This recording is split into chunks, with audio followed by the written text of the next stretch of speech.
العالمین جل جلالہ کا قرآن پاک کی سورۃ الکہف کے اندر ارشاد ہے وَمَنْ أَظْلَمُ مِمَّنْ ذُكِّرَ بِآيَاتِ رَبِّهِ فَأَعْرَضَ عَنْهَا وَنَسِيَ مَا قَدَّمَتْ يَدَاهُ إِنَّا جَعَلْنَا عَلَىٰ قُلُوبِهِمْ أَكِنَّةً أَن يَفْقَهُوهُ وفی آذانہم وقرا ان تدعوہم الی الہدی فلن یہتدوا اذا ابدا۔ اللہ رب العالمین جل جلالہ کا ارشاد ہے اس سے بڑھ کر ظالم کون ہے جسے اس کی رب کی آیات پڑھ کر نصیحت کی جائے تو وہ اس سے منہ پھیر لے اور اپنے ہاتھوں سے کیے ہوئے برے کرتوتوں کے برے اخروی انجام کو بھول جائے۔ بے شک ہم نے ایسی روش اختیار کرنے والے لوگوں کے دلوں پر پردے ڈال دیے ہیں اور ان کے کانوں میں بوجھ اور ڈانٹ ڈال رکھے ہیں، لہذا وہ نہ حق کی بات سمجھ سکتے ہیں اور نہ ہی وہ حق کی بات سن سکتے ہیں۔ اے حبیب، اگر آپ ان کو ہدایت کی طرف بلائیں بھی صحیح تو یہ کبھی ہدایت کی طرف نہیں آئیں گے، ہدایت کو کبھی قبول نہیں کریں گے۔ تو یہاں یہ بتایا گیا ہے کہ سب سے بڑا ظالم وہ شخص ہے، اپنی جان پر سب سے بڑا ظلم کرنے والا وہ شخص ہے جسے قرآن کی آیات کے ذریعے نصیحت کی جائے تو وہ نصیحت کو قبول نہ کرے اور اپنا رخ پھیر لے، اور جو اس نے غلط کام کیے ہیں جن کا آخرت میں بڑا برا اور بھیانک انجام ہے وہ اس کو بھول جائے، اس کی اسے بالکل پرواہ ہی نہ ہو۔ تو یہ جو لوگ ہیں تو اللہ رب العالمین فرماتا ہے کہ ہم نے ان کے دلوں پہ پردے ڈال دیے ہیں، اب یہ حق کو نہیں سمجھ سکتے، ان کے کانوں میں ڈانٹ ڈال رکھے ہیں، اب یہ حق کو سن نہیں سکتے۔ اور اے حبیب، آپ ان کو اب جتنا چاہیں ہدایت کی طرف بلائیں یہ کبھی ہدایت کی طرف نہیں آئیں گے۔ تو معلوم ہوا کہ سب سے بڑا ظالم وہ شخص ہے جو اللہ تعالیٰ کی آیات کے ذریعے ہدایت کیے جانے، نصیحت کیے جانے کے باوجود بھی وہ نصیحت کو قبول کرنے سے اعراض کرے اور منہ پھیر لے۔ کفار کی قرآن کے ساتھ یہی روش تھی۔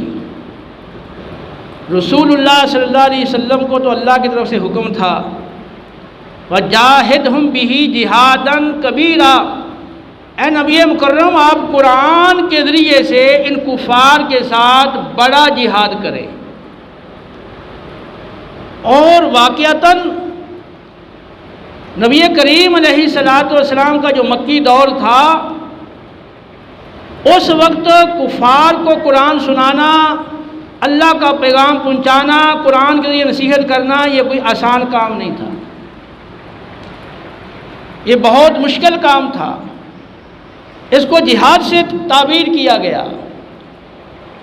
تو حالات جیسے بھی رہے، سنگین سے سنگین تر ہوتے رہے، لیکن رسول اللہ صلی اللہ علیہ وسلم نے اس جہاد کو مسلسل آخر تک جاری رکھا۔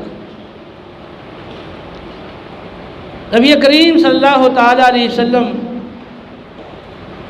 ان کے پاس جاتے، انہیں قرآن پڑھ کے سناتے، اللہ کی طرف بلاتے، وہ مختلف مواقع پر مختلف دل آزار جواب دیا کرتے تھے۔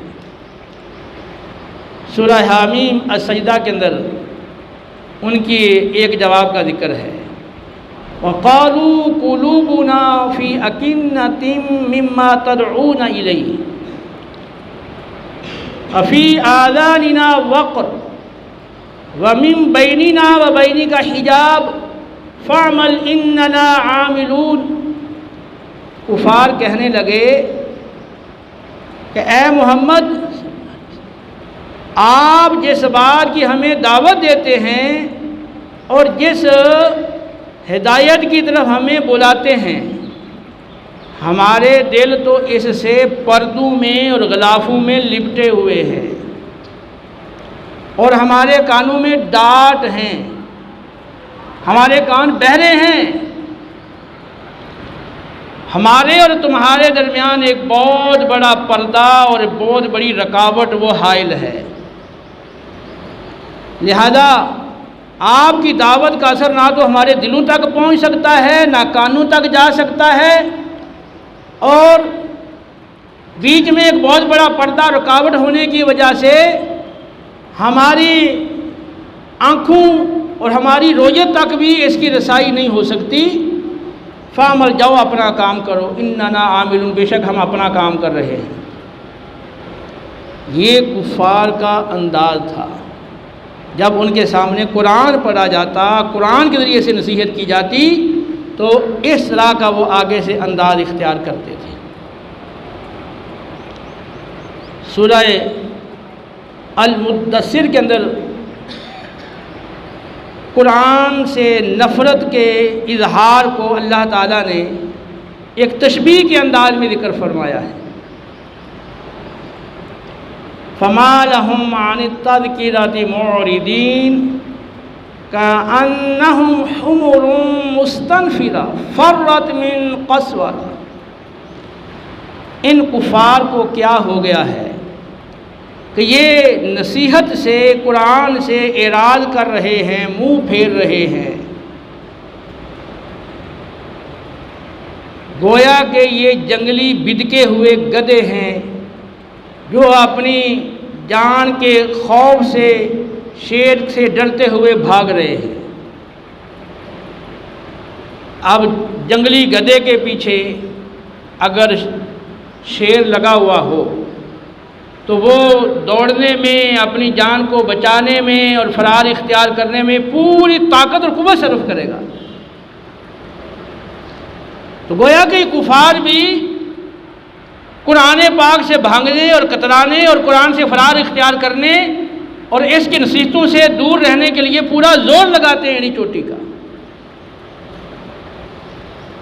گویا کہ وہ قرآن پاک سے انتہا درجے کی نفرت رکھتے تھے، اور کسی صورت میں قرآن کو سننے کے لیے، سمجھنے کے لیے، اس پر غور کرنے کے لیے آمادہ نہیں ہوتے تھے۔